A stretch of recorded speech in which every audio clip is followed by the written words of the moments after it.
Upon reaching the Demon King's castle, he realizes that it is empty, and he cannot see anyone in it. He sees a light ahead and speaks to himself, "The Demon King must be there, and I will surely slay him," as he draws his sword and approaches the Demon King. He's surprised to find that the demon is a woman with a calm voice.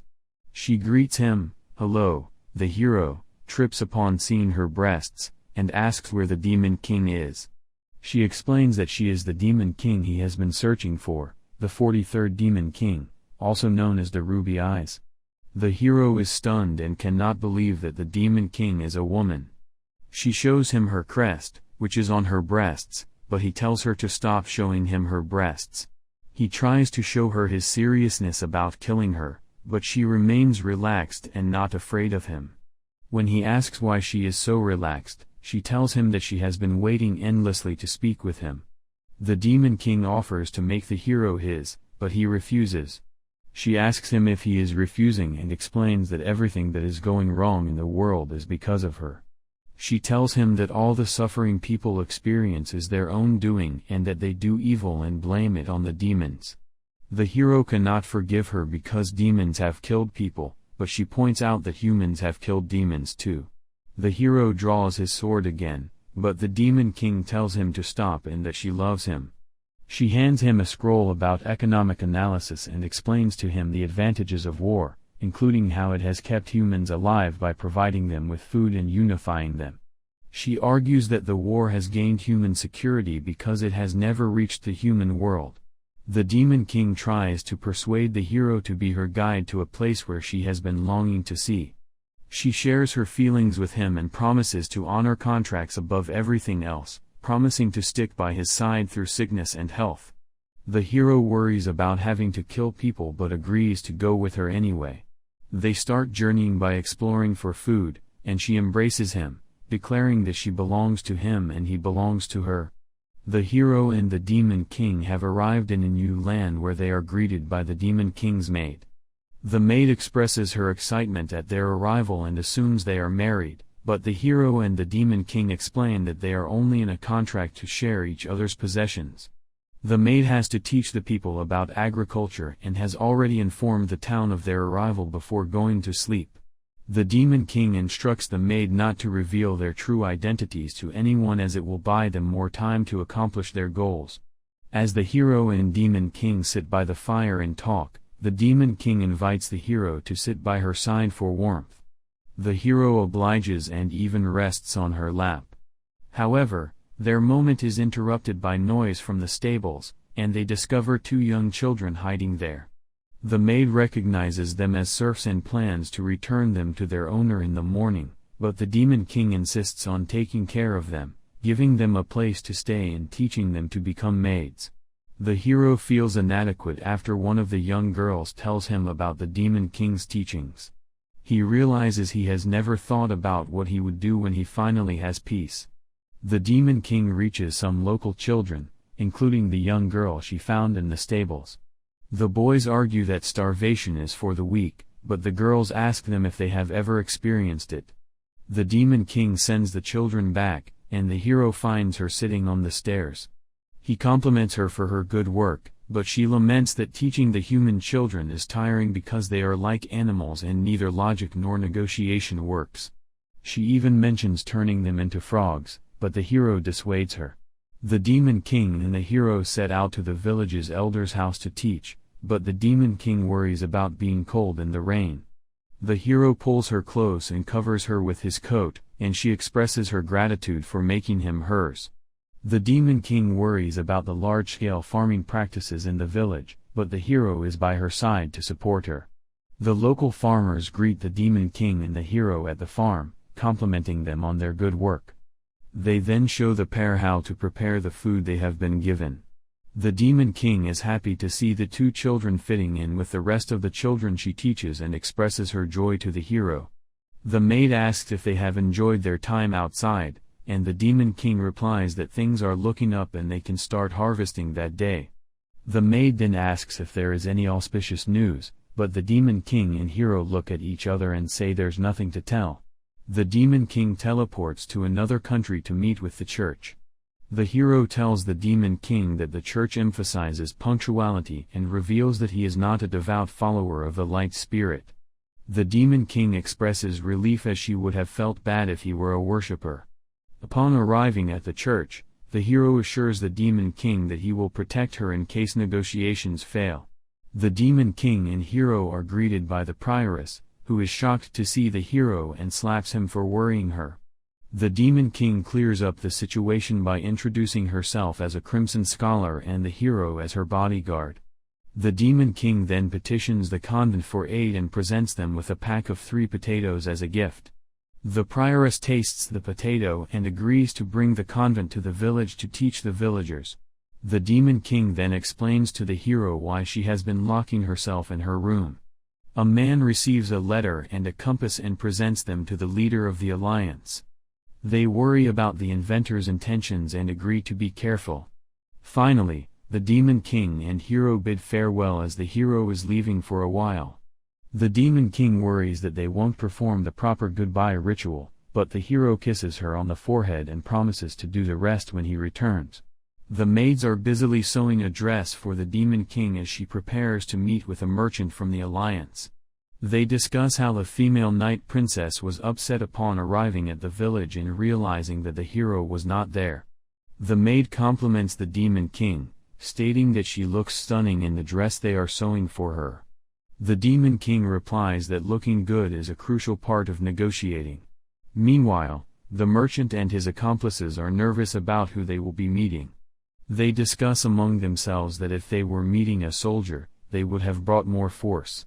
The maid tells the Demon King that if they're lucky, the hero may return before the meeting begins. The Demon King reassures the maid that even if things go wrong, they don't need to rely on the hero. The merchant and his accomplice agree that if things go wrong, they will follow the plan. The merchant and his accomplice are greeted with surprise when they discover that the person they will be negotiating with is a woman. They compliment the Demon King's beauty and wisdom. The Demon King opens a treasure box and shows them corn, explaining how and when to plant and harvest it. The merchant asks what the Demon King wants in return, and she states that she wants the war to end without a winner or loser inside. The merchant is skeptical, but after some negotiation, they agree on the terms, and the merchant orders his forces to retreat. The merchant even goes so far as to propose to the Demon King, calling her his beloved, but she rejects him vehemently. The Demon King is worried about the hero, who has been away for 6 months. She is tired and complains about the numerous papers she has received from the alliance. She expresses her frustration that the hero's letters don't mention if he misses her. The maid reminds her that worrying and staying angry will only cause wrinkles. As the maid walks into the living room, she discovers the hero hiding in a box under a seat. The hero acknowledges that the maid always knows where to find him. She asks him if he has written any new letters, and he promises to write one right away. The maid questions why the hero keeps avoiding the Demon King and if he will not meet her this time. The hero complains that the Demon King never lets him fight and that he feels useless being kept by her side all the time. The maid reminds the hero that everything he has belongs to the Demon King. The maid approaches the female knight and expresses her desire to learn to fight. She compliments the female knight, stating that she teaches better than the hero. They chat and laugh, reminiscing about their past experiences. The maid asks the female knight if she is now a human, and they continue their conversation. The hero saves a demon girl who is being harassed by soldiers in a bar. A Winter King and another king are preparing for war against the demons to take over Aurora Island. The other king insults the Winter King, blaming his incompetence for the loss of Aurora Island. This upsets the Winter King's son, who tries to draw his sword, but his father stops him. The king reassures them, stating that they are well prepared, and the number of ships they have is too many for the demons to conquer. On the other side, the hero asks the demon girl he saved about the difference between the soldiers inside and outside. The demon girl explains that the ones inside are either the king's children or relatives, while those outside are common soldiers. She reveals that soldiers of higher status often abuse the demons and do terrible things to them. The hero expresses his concern and wonders what the Demon King might have advised him about the situation. The demon girl asks the hero if he lost to the Demon King, to which he replies that he doesn't belong to the Demon King, as he didn't lose. The hero also explains that winning doesn't give one the right to do as one pleases. The Winter King, the mage, who has been appointed as the general of the Winter King's army, and the old man are waiting for the arrival of the Demon King, who is approaching them as the Crimson Scholar. The Winter King asks why the Crimson Scholar has come to the battlefield. The Demon King makes her grand entrance and explains that if they truly want to win, they will need her help. The old man spots the Demon King and calls out to her, causing the mage to wonder if the old man has recognized her as the Demon King. The old man approaches the Demon King and requests to examine her lovely chest more closely. The mage knocks the old man out by hitting him over the head with a jar, disgusted by his obsession with breasts. The Winter King and the Demon King introduce themselves to each other. The Winter King apologizes for not thanking the Demon King in person for her help earlier. The Demon King reveals her plans for defeating the demons on Aurora Island and requests more time in exchange for the 6 cards of resources she has brought with her. The Winter King's army successfully battles the first wave of demons, but they worry about defeating the rest. The Demon King assures them that she has the plan to bring in soldiers from Gateway City.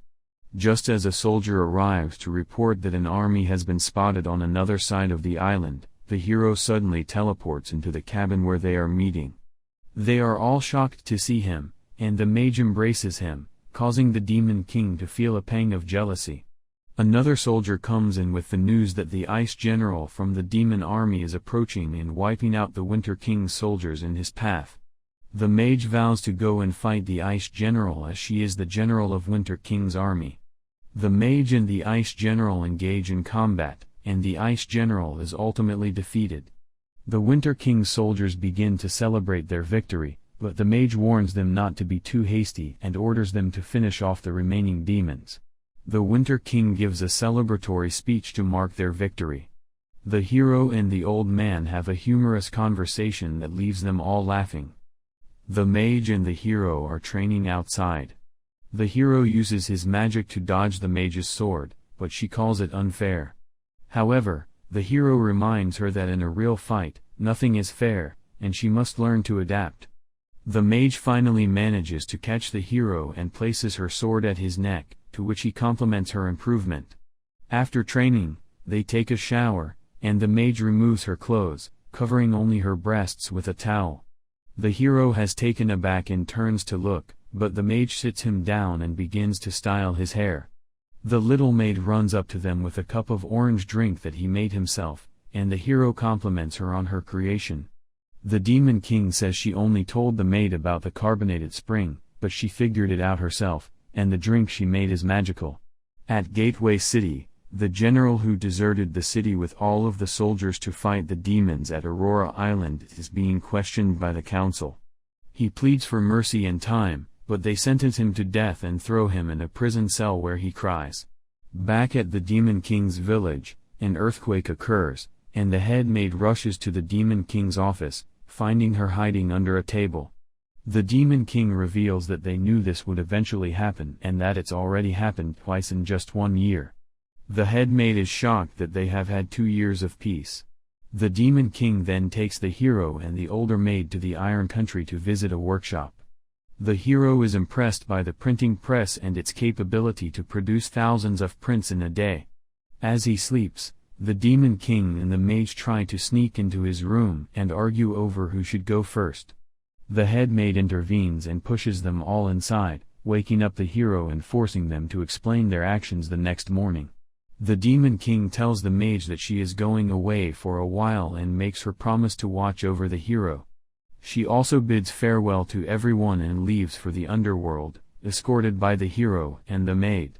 The hero returns, hoping to see them all again soon. The king from the Gateway City frees the general girl who was locked up for deserting the city and fighting for the Winter King. The general vows to attack the Winter King's country, and the king inspires him with hatred toward the Winter King. They both laugh and promise to take over everything from the Winter King. The merchant visits the house of the Demon King and is attended to by a little maid who brings him some tea. He comforts her, telling her not to be nervous as she seems scared. The older maid, disguised as the Demon King, enters the room.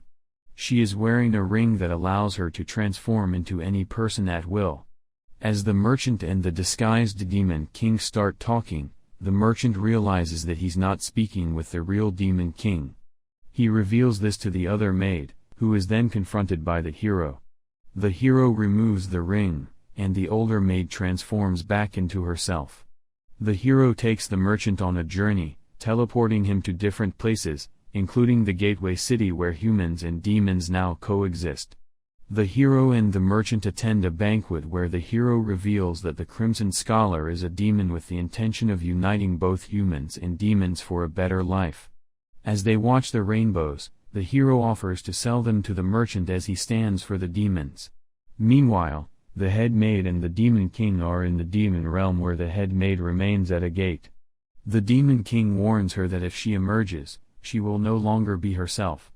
The head maid responds that she will stay herself if necessary. The mage kneels before the hero and offers to be ordained as a knight, committing her body, sword, and soul to the hero as her master. The hero tries to reject the offer, but the mage insists. She cannot ask the hero to be her master as he belongs to the Demon King, but she is giving herself freely as she has always been her person. The hero finally agrees and ordains her as a knight under his authority. The maids then meet with local villagers who give them a partridge as a token of gratitude for the Crimson Scholar's help. The little maid prepares the partridge, which is complimented by the mage and the hero, who note her growth as a great maid. Suddenly, a loud noise is heard at the door, and it is the Winter King and the old man. They invite themselves in and bring a letter, claiming that the agricultural methods taught by the Crimson Scholar are evil and the potato crops she gave are demonic. The mages outrage, but the hero decides to save the older maid and leave in the night. Despite the old man and the mage's worries, the Winter King offers to sacrifice himself, but the hero tells him not to get down and that he's used to leaving at night. The merchant is visited by a diplomat. The merchant asks the diplomat to lend his assistance and gather information to put a stop to the Council of Ten's actions. The diplomat asks if the merchant is trying to buy time, and the merchant replies that he's not looking for victory, only time, and that's what the Crimson Scholar wants to do. The diplomat agrees to the offer. People are gathered at the church in the city of the Winter King, shouting that these soldiers are framing the Crimson Scholar and plotting against her. The hero, watching from a tall building, makes his way inside and meets the mage and the older maid. He tells them how crazy it is down there, and the mage says that the peasants love the Crimson Scholar. The older maid reveals that the people are telling the truth and how good the Crimson Scholar has been to them. The mage complains that she'll have to listen to the lecture from a smooth-tongued messenger. The hero hands the Demon King's ring to the older maid, who transforms into the Demon King and surrenders to the soldiers who came with the accusing messenger. The mage tells the older maid not to worry, as the hero will save her because she can be taken away. The older maid, however, falls to her knees crying and blaming herself for the situation. The messenger and his soldiers arrive on stage, where the Winter King thanks everyone for coming. The messenger asks if they have brought the Demon King, and the Winter King agrees that they have the Demon King. The mage and the older maid come on stage, and the messenger asks if the Demon King is the one. One of the men confirms it, and the messenger orders that she be put in chains as the soldiers take her away. One begins beating her, and the hero waits for the perfect moment to save her. The messenger allows the Demon King to speak to the peasants, and the older maid, disguised as the Crimson Scholar, speaks from the heart, encouraging the people to not be anyone's insects. The messenger orders the peasants to stone the Crimson Scholar, but they stone him and his soldiers instead. The Winter King saves the Crimson Scholar, stating that he's ashamed to let others control him and that he'll stand and protect her and his nation. Sitting at the table for a meeting, the old man poses a question to the group: does accepting the older maid's speech mean we've picked a fight with the Central Nations? The older maid, the Winter King, and the female knight all apologize. One of them at the table speaks up, saying they shouldn't apologize because they heard that the speech was marvelous. The female knight informs the group that these serfs are now impassioned to rebel against the landowners, causing the Winter King to worry about how the royalty will handle the situation. The person states that they should be on the side of their people, to which the Winter King thanks the potato for providing enough food to support twice their population. This raises the concern that their actions could be seen as defiance against the Central Nations, potentially leading to a destructive war. The hero, confused, asked what the Church or Central Nations hope to achieve with their actions. The female knight responds that they desire wealth, knowledge, respect, and power and have no plans to change their ways once they've taken everything. Meanwhile, the merchant and his accomplice discuss the changes ahead, with the merchant planning to outsmart the future by storing wheat and other essentials to sell for profit during times of scarcity. Sir Cloud Dragon and the general of the Gateway City complain about the shortage of potatoes and salt in their city after losing Aurora Island. The Princess of Gateway City interrupts them, telling them to stop complaining and mentioning that the Eastern Fortress General is human. Sir Cloud Dragon excuses himself. The Southern Triad decides to introduce tariffs to avoid a collapsing economy due to rising prices in the Central Nations. At night, the merchant is visited by the Princess of Gateway City, who asks for salt. The merchant sees an opportunity to help each other in multiple ways and questions her trust in him. She reveals that she made the decision on her own and trusts him because he's the only one who can fulfill her request. Meanwhile, the Demon King is asleep in the demon realm, reminiscing about the time the headmaster confronted her about becoming the Demon King. She thinks about the day she will meet the hero in 15 years and is willing to risk her life and possibly die by his hand as long as she gets to say hello. The merchant and his associates discuss a 3-point increase and agree to make a purchase. However, news arrives that the church is supporting the Holy Capital's plan to introduce a new currency. The Princess of Gateway City asks the merchant for clarification, and he explains in detail, both commenting that the government will reap substantial profits. Meanwhile, the Demon King and hero went to Gateway City and held a grand meeting with every living being in this city. The Demon King made a powerful